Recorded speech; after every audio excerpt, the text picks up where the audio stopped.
Tema 8 Bumiku. Subtema 2 Bumiku dan Musimnya. Pada pembelajaran 3 kali ini kita akan membahas materi yang bermuatan pelajaran Bahasa Indonesia, IPS, dan SBDP. Adapun tujuan pembelajaran kita pada hari ini adalah dengan membaca informasi tentang keadaan geografis dan sosial budaya negara tetangga, siswa dapat menganalisis hubungannya. Dengan membaca sebuah bacaan dan menentukan pokok pikiran dan penjelas, siswa mampu membuat kesimpulan tentang pembangunan sektor pertanian di Asia Tenggara. Dengan mendiskusikan pasal 29 ayat 2, siswa mampu memahami tentang hak dan kewajiban warga negara untuk hidup layak. Pada materi pelajaran sebelumnya, kita telah mempelajari pergerakan bulan.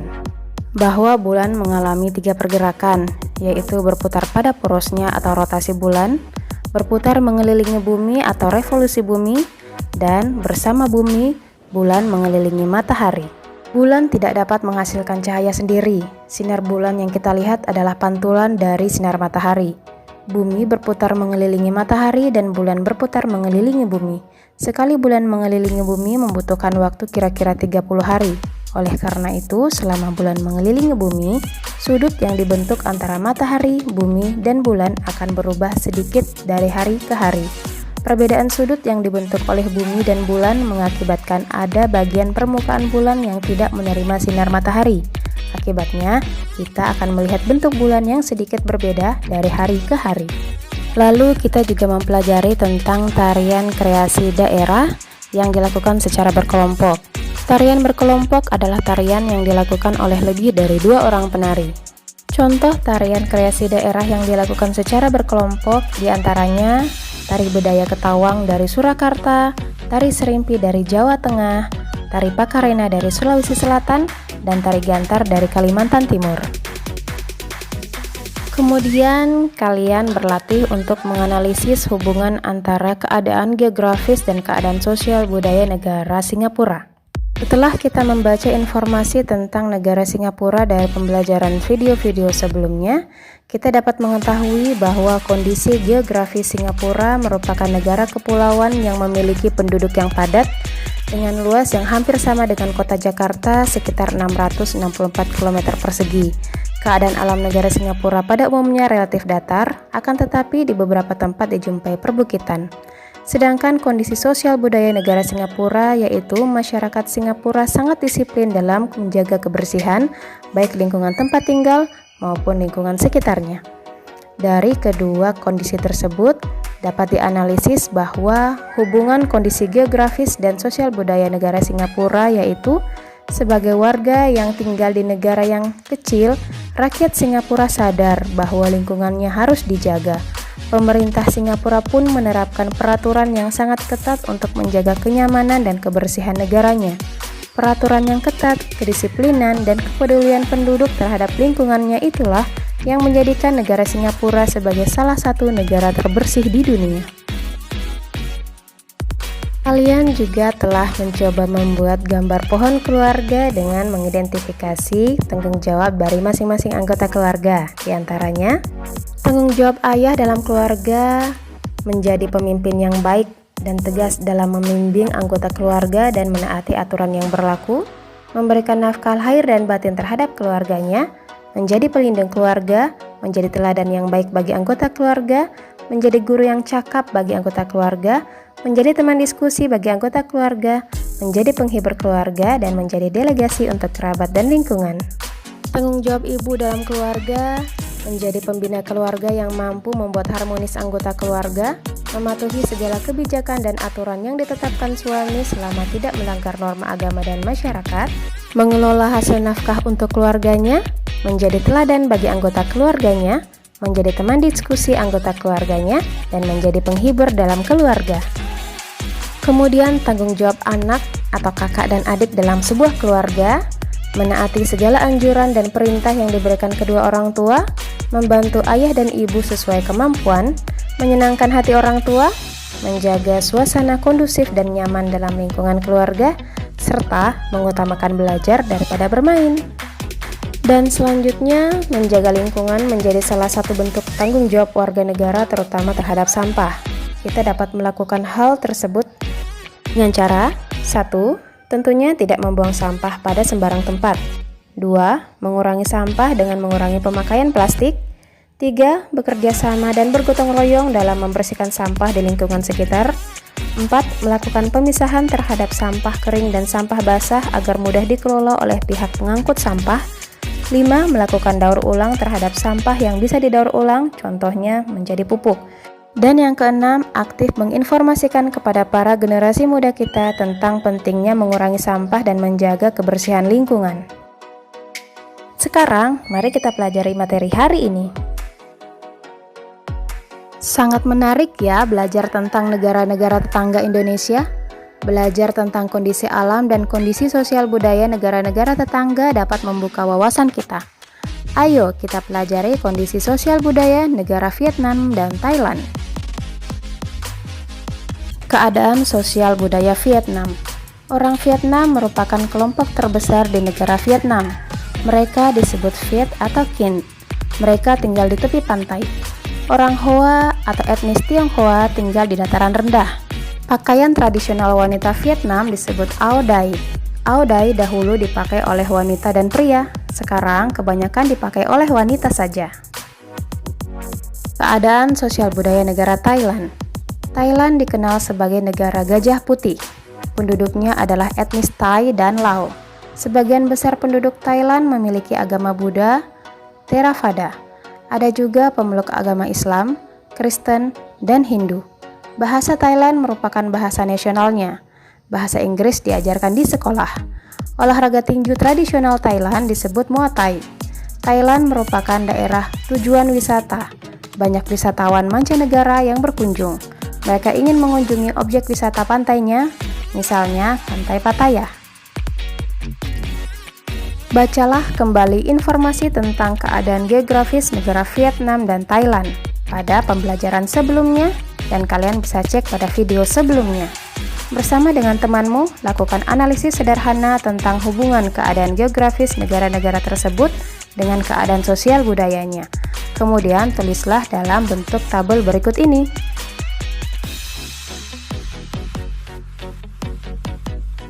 Ayo membaca. Pembangunan sektor pertanian di Asia Tenggara. Pertanian merupakan sektor yang sangat strategis untuk menumbuhkan perekonomian negara, khususnya bagi negara-negara berkembang di kawasan Asia Tenggara. 3 negara, yaitu Thailand, Vietnam, dan Kamboja, menjadi contoh dalam penelitian ini untuk melihat pembangunan sektor pertanian. Bagi ketiga negara tersebut, sektor pertanian adalah kunci perekonomian mereka dari waktu ke waktu. Sektor pertanian mempunyai arti yang sangat penting bagi masyarakat dan sangat berarti untuk menopang perekonomian negara di Asia Tenggara. Raja Bhumibol Adulyadej dari Thailand mengibaratkan agriculture is the human life, yang dapat diartikan bahwa kehidupan masyarakat sangat bergantung pada sektor pertanian. Selain sebagai penyeimbang perkembangan perekonomian, keuntungan lain yang didapatkan dari sektor pertanian adalah penyerapan tenaga kerja yang tinggi, khususnya tenaga kerja di pedesaan. Di Thailand misalnya, dari tahun 2001 sampai 2006, sektor pertanian menyerap 38% sampai dengan 39% dari seluruh total tenaga kerja. Sektor ini pun telah berjasa dalam menyerap tenaga kerja yang terkena pemutusan hubungan kerja atau PHK ketika krisis ekonomi regional melanda Thailand pada tahun 1997 sampai 1998. Sementara itu, Kamboja data World Bank menyebutkan bahwa sekitar 76% sampai 85% penduduk bekerja pada sektor pertanian. Sektor pertanian, terutama pertanian padi, merupakan sumber pendapatan utama bagi mayoritas petani di Thailand, Vietnam, maupun Kamboja. Ketiga negara ini mempunyai kelebihan sumber daya alam, antara lain terdapatnya kawasan subur untuk budidaya tanaman padi seperti di delta Sungai Mekong. Sebagai penghasil beras yang utama, kawasan delta Mekong ini seringkali disebut sebagai rice bowl. Produksi pertanian di negara-negara yang termasuk dalam kawasan DAS Mekong menjadi andalan utama untuk mencukupi kebutuhan penduduknya dan juga untuk ekspor. Saat ini, Thailand adalah produsen beras pertama terbesar di dunia yang diikuti oleh Vietnam. Walaupun Thailand, Vietnam, dan Kamboja dikenal sebagai negara-negara pengekspor beras, tetapi fluktuasi produksi beras tetap saja mereka alami. Di Vietnam dan Kamboja sebagai contoh, produksi beras sempat menurun di level terendah ketika kedua negara ini masing-masing mengalami perang saudara. Perang telah membuat rusaknya lahan pertanian dan infrastruktur penunjang, seperti saluran irigasi. Setelah perang berakhir, produksi beras perlahan pulih dan bangkit. Ayo berlatih. Dari bacaan tersebut, kesimpulan apa yang kamu dapatkan? Tuliskan secara ringkas kesimpulan yang kamu dapatkan dari bacaan. Sebelumnya, identifikasi terlebih dahulu informasi penting yang kamu dapatkan dari bacaan tersebut. Buatlah hasil analisismu dalam format berikut ini. Tulislah nama lengkapmu dan tanggal hari ini. Kemudian tulis judul bacaan tadi, yaitu pembangunan sektor pertanian di Asia Tenggara. Tuliskan gagasan utama dari teks tersebut. Karena teks tersebut terdiri dari 3 paragraf, maka kalian harus mencari gagasan utama dari paragraf 1, paragraf 2, dan paragraf 3. Tuliskan pada kolom ini. Untuk dapat mengerjakannya, ingat kembali tentang materi gagasan utama. Gagasan utama atau gagasan pokok adalah ide dasar atau sebuah inti pembahasan yang tertulis di dalam sebuah paragraf. Gagasan utama menjadi gagasan dasar pengembang sebuah paragraf. Dalam sebuah paragraf, kita dapat menemukan gagasan utama di dalam sebuah kalimat utama yang menjadi topik pembahasan. Jadi, sebelum menemukan gagasan utama, terlebih dahulu carilah kalimat utama atau kalimat inti dari masing-masing paragraf. Dari kalimat utama tersebutlah kalian dapat menemukan gagasan utama yang dibahas pada paragraf tersebut.